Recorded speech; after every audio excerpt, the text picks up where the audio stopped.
Olá, eu sou a Aurora Tomazini, doutora em Filosofia do Direito, professora da Universidade Estadual de Londrina e pesquisadora do IBET. Autora do livro Curso de Teoria Geral do Direito, Construtivismo Lógico Semântico, publicado pela editora Noesis. E hoje nós vamos tratar um pouquinho do tema de Teoria Geral do Direito e verificar a possibilidade de um estudo de teoria geral do direito e o que engloba esse estudo de teoria geral do direito.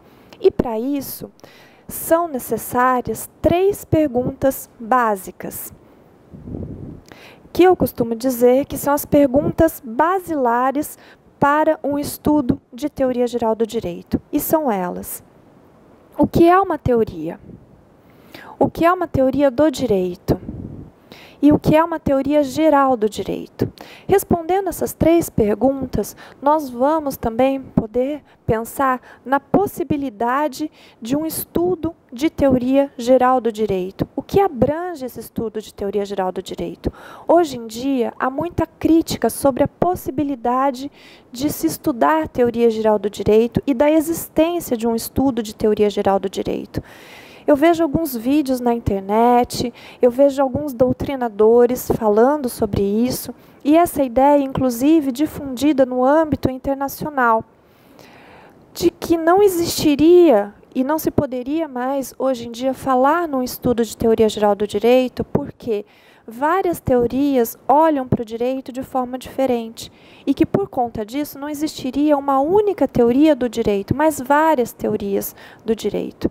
E dentro dessa linha de raciocínio, nós não teríamos mais porquê, hoje em dia, de ter um estudo de teoria geral do direito. O que eu vou tentar fazer aqui, na aula de hoje, é mostrar que isso justamente é o contrário, que nós temos sim a possibilidade de estudar teoria geral do direito, e esse estudo de teoria geral do direito é um estudo muito importante para quem quer conhecer o direito e para quem quer lidar com o direito no seu dia a dia.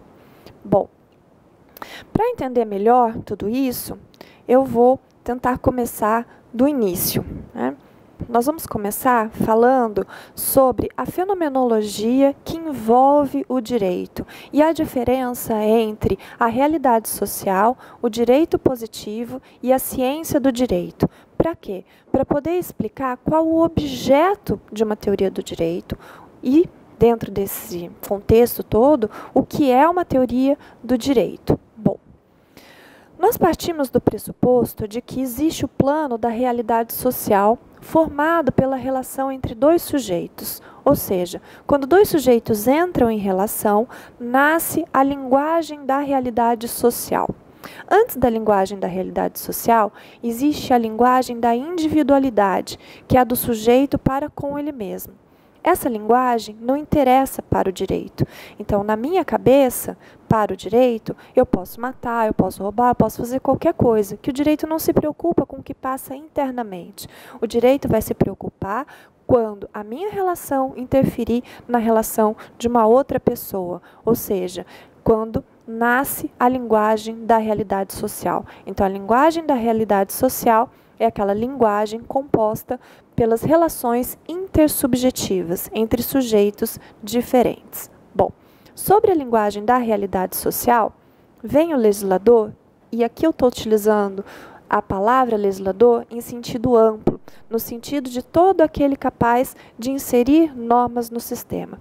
Vem o legislador e pensa: como eu vou fazer para regular essas condutas intersubjetivas? Por exemplo, no caso do direito tributário, que é a minha área de atuação, como que eu vou fazer para aquele sujeito de lá entregar o montante pecuniário para o sujeito de cá? O legislador não tem como interferir fisicamente na minha conduta. Então, o que ele vai fazer para modificar condutas intersubjetivas? Ele vai produzir, diante da linguagem da realidade social, um conjunto de textos que nós vamos chamar de direito positivo.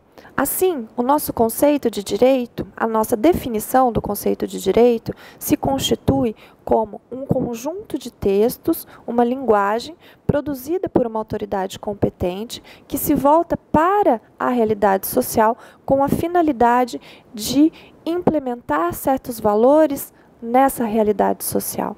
E nessa forma de pensar, o direito se constitui como um objeto cultural. Bom, diante desse conjunto de textos, dessa linguagem produzida pela autoridade competente que se volta para a realidade social com a finalidade de regular, de prescrever condutas intersubjetivas, vem o jurista, o doutrinador, o cientista do direito, e olha para aquele conjunto de textos produzidos pelo legislador, atribui um sentido a esse conjunto de textos e depois enuncia esse sentido produzindo um outro conjunto de textos que nós vamos chamar de ciência do direito. A ciência do direito, assim, aparece para nós também como um corpo de linguagem, mas como um corpo de linguagem que se volta para o direito positivo com a finalidade de descrever o direito positivo. A ciência, então, assim, a função da ciência, então, é o quê? É informar sobre o direito positivo, é dizer como é o direito positivo, é explicar o direito positivo, para que nós, utentes dessa linguagem jurídica, dessa linguagem produzida pelo legislador, possamos utilizar e trabalhar com essa linguagem com maior facilidade.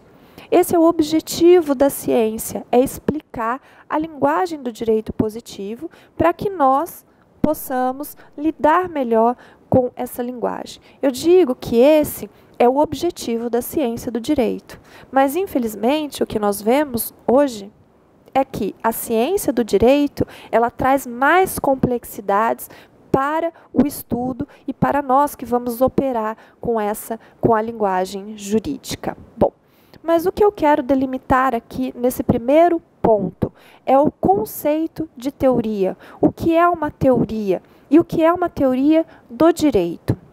Olhando para esse gráfico aqui, nós podemos separar 3 planos de linguagem. Uma coisa é a realidade social, constituída pela linguagem da realidade social.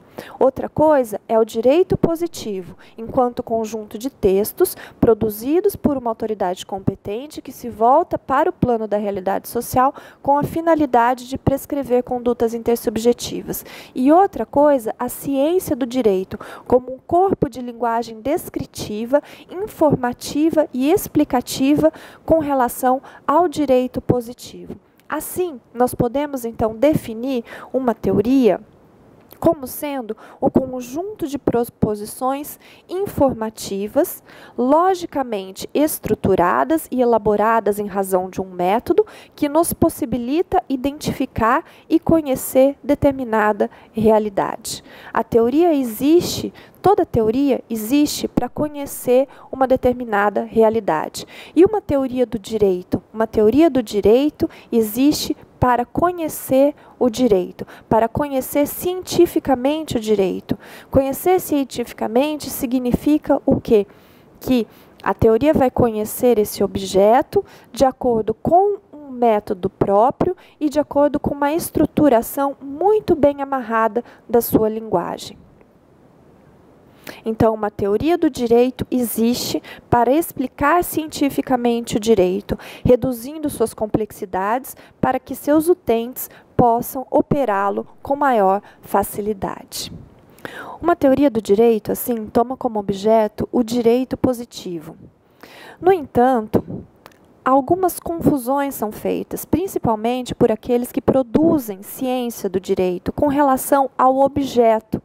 O que é o direito? E com relação ao objeto de uma teoria do direito. E isso interfere drasticamente no conceito de teoria geral do direito e naquela crítica que nós fizemos no começo da aula, de que hoje em dia muitos autores trabalham com a concepção de que não existiria a possibilidade de um estudo de teoria geral do direito. Então, como que nós vamos olhar para o direito enquanto objeto de uma teoria? Existem 2 formas de eu falar sobre o direito. Uma delas é tomando o próprio direito como objeto, ou seja, quando o cientista se volta para aquele conjunto de textos produzidos pelo legislador que tem como objeto regular condutas intersubjetivas. Quando uma teoria do direito toma o direito como objeto, existem algumas formas de se pensar esse objeto. E isso vai interferir drasticamente na forma mediante a qual essa teoria vai ser construída. Então, nós podemos tomar o direito como objeto olhando para o direito na sua ontologia, o que é o direito, né? E ter como objeto aquele conjunto de normas jurídicas produzidas por uma autoridade competente que se volta para o plano da realidade social com a finalidade de prescrever condutas intersubjetivas. Quando o nosso objeto é o direito, e eu não vou nem falar aqui no direito positivo, para não enfatizar uma visão positivista, porque muitos que não conhecem a nossa teoria dizem que nós temos um posicionamento muito positivista, o que não é verdade, né? Bom, mas enfim, então para não corroborar com esse posicionamento, vamos pensar que uma teoria do direito é aquela que toma o direito como seu objeto, que olha para o direito com a finalidade de descrever e de explicar o direito positivo, né? No entanto, há quem, ao invés de olhar para o direito positivo e explicar o direito positivo, olhe para outras teorias do direito, né? E assim faz uma crítica a respeito dessas outras teorias do direito, ou seja, de teorias que olham para o direito e dizem o que é o direito, né? Tentam explicar o que é o direito. Quem faz isso, na verdade, não está fazendo uma teoria do direito, está fazendo uma teoria crítica do direito. Então, uma outra forma de se enxergar a teoria do direito é uma análise de outras teorias, ou seja, uma análise do complexo de teorias que tomam o direito como seu objeto. Aí nós temos a teoria crítica do direito. A teoria crítica do direito, então, se caracteriza pelo aquele corpo de linguagem que não olha diretamente para o direito, mas que olha para as teorias que tratam diretamente do direito. Então, como se a gente voltasse lá naquele gráfico anterior, né? Então, nós temos uma teoria do direito, nesse primeiro caso, aqui, ela se volta diretamente para o direito positivo. Já uma teoria crítica do direito, nesse gráfico, ela se voltaria para a ciência do direito, ou seja, ela toma como objeto outras teorias que se reportam ao direito. Isso é muito comum entre os autores. Os autores, os juristas, eles olham para a teoria do Kelsen, do Bobbio, do Miguel Reale e tecem considerações a respeito dessas teorias. Isso é uma teoria crítica do direito. Então, essas duas possibilidades, e aí a gente já pode ir para o outro gráfico. Então, há essas duas possibilidades de nós delimitarmos como objeto de uma teoria do direito. Ou nós olhamos para o direito, e aí nós criamos, nós construímos, o cientista constrói uma teoria do direito, ou ele olha para a ciência do direito e constrói uma teoria crítica do direito. E assim, nós fazemos essa separação metodológica entre essas duas teorias, coisa que a doutrina jurídica tradicional não faz, e por isso há também a confusão.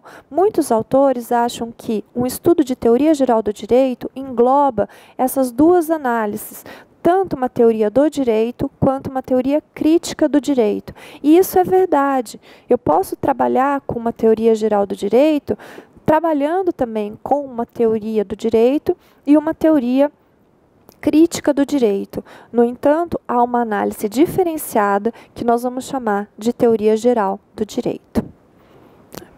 O direito é uma realidade muito complexa. Se nós pensarmos em todos os textos que compõem a ordem jurídica só brasileira, imagine a complexidade desse emaranhado de linguagem.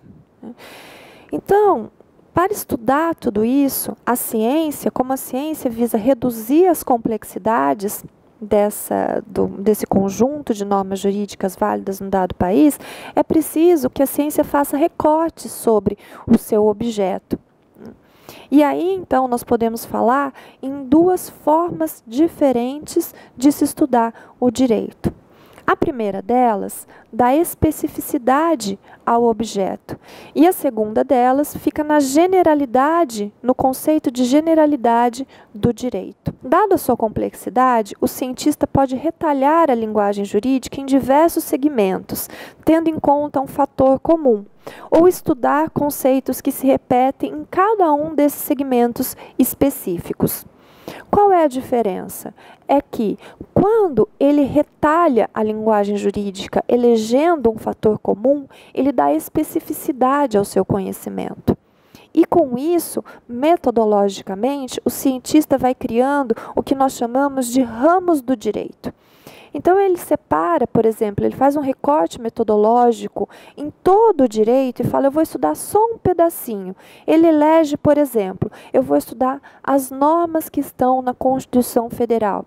E assim surge o direito constitucional. Eu vou estudar somente aquelas normas relacionadas, direto ou indiretamente, à constituição de crimes, né? E a imputação de uma respectiva penalidade em razão da ocorrência desses fatos típicos penais. E aí aparece, dessa forma, o direito penal, né? Então, quando o cientista vai tecendo recortes sobre o seu objeto, isso vai constituindo o que nós chamamos de ramos do direito. Os ramos do direito dão especificidade ao conhecimento jurídico. Esses recortes, no entanto, eles não interferem no objeto. O direito continua uno e indecomponível, de modo que todas as normas estão em constante relação umas com as outras. Então, eu tenho essa forma de analisar o direito, né? Olhando, separando um conjunto complexo de normas e criando ramos do direito, os ramos do direito, e isso vai gerar especificidade ao meu conhecimento. Uma outra forma é, ao invés de eu segmentar, cortar o meu objeto, elegendo um critérios comuns, eu vou observando características, segmentos, institutos que se repetem e permanecem lineares em todos os subdomínios do direito. Uma outra forma é eu ir elencando e verificando conceitos, categorias, institutos que se repetem e permanecem lineares em todos esses subdomínios do direito, como, por exemplo, o conceito de norma jurídica, de incidência, de aplicação, de fontes, de relação jurídica, de fato jurídico, de eficácia, de validade, de vigência. Esses são conceitos que são iguais em todos os ramos, em todas as áreas do direito. Quando o cientista se volta para essas categorias que permanecem lineares em todos os subdomínios do direito, então, nós temos um estudo de teoria geral do direito. Então, quando o cientista se volta para a identificação, o estudo, a explicação, a informação desses conceitos que são lineares e permanecem estáveis em todos os subdomínios do direito, nós temos um estudo de teoria geral do direito. Por que de teoria geral do direito? Geral, porque são conceitos uniformes, são conceitos que não se modificam em razão do ramo estudado. O conceito, por exemplo, de norma jurídica é o mesmo para a norma constitucional, para a norma tributária, para a norma trabalhista. O conceito de relação jurídica é o mesmo na relação do trabalho, nas relações de direito administrativo, nas relações de direito penal, nas relações de direito empresarial. O conceito de fato jurídico é o mesmo em todos os segmentos do direito, assim como o conceito de fonte, de incidência, de aplicação, de validade, de vigência, de eficácia. Esses conceitos são inerentes ao estudo de teoria geral do direito. Então, quando nós vamos estudar teoria geral do direito, nós vamos estudar esses conceitos que permanecem lineares e que são uniformes em todos os segmentos. E isso é um estudo importantíssimo. Por quê? Porque em todos os ramos nós vamos ter esses conceitos, eles são a base de tudo. Entendendo teoria geral do direito, entendendo esses conceitos, sabendo o que se trata, nós conseguimos conhecer o direito de uma forma mais ampla e lidar com todas as especificidades de uma forma mais facilitada. Quem conhece teoria geral do direito tem o domínio das categorias fundamentais do direito e se dá bem em qualquer ramo do direito. Por quê? Porque as discussões da especificidade, elas duram pouco. Vamos pensar, por exemplo, na discussão de o que é uma obrigação acessória, né, ou um dever instrumental no direito tributário. E nós vamos falar, bom, é uma relação jurídica. Ao estudar a obrigação tributária e a obrigação tributária acessória, nós logo vamos identificar que ambas são relação jurídica. E relação jurídica já não é mais um conceito de direito tributário, já é um conceito de teoria geral do direito. Quando nós vamos estudar, por exemplo, o crime é um fato jurídico. E se é um fato jurídico, nós já estamos no âmbito da teoria geral do direito. Quando nós vamos estudar as normas constitucionais, nós vamos estudar normas, e nós já estamos, então, no âmbito da teoria geral do direito. Assim, é muito importante esse estudo de teoria geral do direito. Por quê? Porque ele dá para aquele sujeito que conhece as categorias uma visão abrangente do seu objeto de trabalho, do seu instrumento de trabalho. E tendo essa visão abrangente, nós conseguimos lidar com todas as especificidades de forma mais tranquila, de forma mais facilitada. Então, só resumindo, para fixar, uma teoria geral do direito se volta para os conceitos que permanecem lineares e atravessam universalmente todos os subdomínios da linguagem jurídica. Feita essa exposição, agora nós podemos passar a resposta daquelas questões que nós tínhamos fixado como pressupostos para um estudo de teoria geral do direito. A primeira delas, o que é uma teoria? Uma teoria é um conjunto de proposições que se volta para informar ou descrever determinada realidade. Esse conjunto de proposições descritivas, elas são todas organizadas estruturalmente em razão de um método próprio.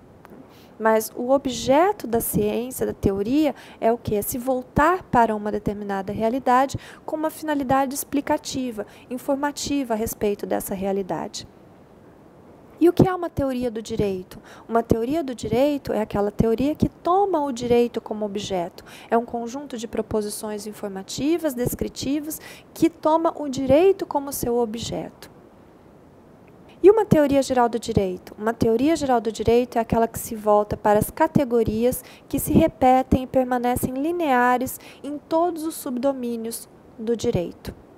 Assim, é possível se falar num estudo de teoria geral do direito? Claro que é possível se falar num estudo de teoria geral do direito. E é justamente isso que nós fazemos no livro Curso de Teoria Geral do Direito, publicado pela editora Noesis. Nós tratamos das categorias que se repetem e permanecem lineares em todos os subdomínios do direito. E é um estudo muito relevante, porque, como já disse, se nós olharmos para essas categorias, trabalharmos essas categorias e lidarmos bem com essas categorias, nós conseguimos atuar bem em qualquer especificidade do direito. O problema da crítica que se faz à não existência mais de uma teoria geral do direito, eu acho que está numa confusão com relação ao conceito do que é geral. Os autores que fazem essa crítica consideram que geral seria como se fosse uma teoria única, que dissesse o que é o direito de uma forma só, que desse para o leitor uma verdade absoluta sobre o conceito de direito, o que não é possível, porque são várias teorias que se voltam para o direito, explicando o direito de forma diferente. Então, nós temos, por exemplo, a teoria do Miguel Reale, dizendo que o direito é fato, valor e norma. Tem autores que dizem que o direito é valor. Tem autores que trabalham com uma concepção culturalista do direito, que dizem que direito é cultura. Então, há várias formas de olhar para o direito e dizer o que o direito é. Existem várias teorias do direito. Mas isso não se confunde com um estudo de teoria geral do direito. Um estudo de teoria geral do direito, ela se volta para o direito, mas não somente para dizer o que o direito é. Ela se volta para as categorias que permanecem lineares em todos os subdomínios do direito. Eu concordo com a crítica de que não é possível uma teoria única do direito, uma só teoria que explique o direito. Não existe uma verdade absoluta sobre o direito. O que existe são pontos de vista sobre o direito. Mas isso não inviabiliza um estudo de teoria geral do direito, porque o estudo de teoria geral do direito se volta por essas características, por esses conceitos que se repetem e permanecem lineares em todos os subdomínios do direito. Nós podemos ter também várias teorias gerais do direito, olhando para essas categorias de formas diferentes, mas o objeto serão essas categorias que se repetem e permanecem lineares em todos os subdomínios do direito. Falar sobre uma teoria geral do direito é falar sobre uma possibilidade de recorte, de análise do direito positivo. Eu posso olhar para o direito positivo na sua especificidade e eu posso olhar para o direito positivo em termos gerais, olhando para essas categorias que se repetem em todos os ramos, em todos os seus segmentos. É a mesma coisa, por exemplo, na medicina. Nós temos a especificidade e a cardiologia é uma especificidade. Mas como que um médico cardiologista vai sobreviver na sua profissão se ele não souber os conceitos gerais da medicina? Como, por exemplo, que uma febre é um sinônimo de uma infecção. Isso ele não vai ver, esse conceito de que a febre é sinônimo de infecção, ele não vai encontrar na cardiologia. Ele vai encontrar onde? Ele vai encontrar numa teoria geral da medicina. É a mesma coisa que acontece na teoria geral do direito. A teoria geral do direito, ela vai estudar essas categorias que se repetem e permanecem lineares em todos os subdomínios. É por isso que eu teço uma crítica à crítica de que não existe hoje em dia uma teoria geral, que não é possível se falar sobre uma teoria geral do direito. É possível se falar numa teoria geral do direito, sim. E é isso que nós fazemos no livro da Noeses, nesse livro publicado pela Noeses, o curso de Teoria Geral do Direito. Bom, na aula de hoje, então, é isso. Se vocês quiserem saber mais sobre o tema de Teoria Geral do Direito e conhecer esses conceitos, essas categorias que se repetem e permanecem lineares em todos os subdomínios do direito e que são tão importantes e relevantes para o conhecimento do direito, entrem no site da Noeses e lá vocês vão ter acesso ao livro, ou então me encontre nas redes sociais. Muito obrigada.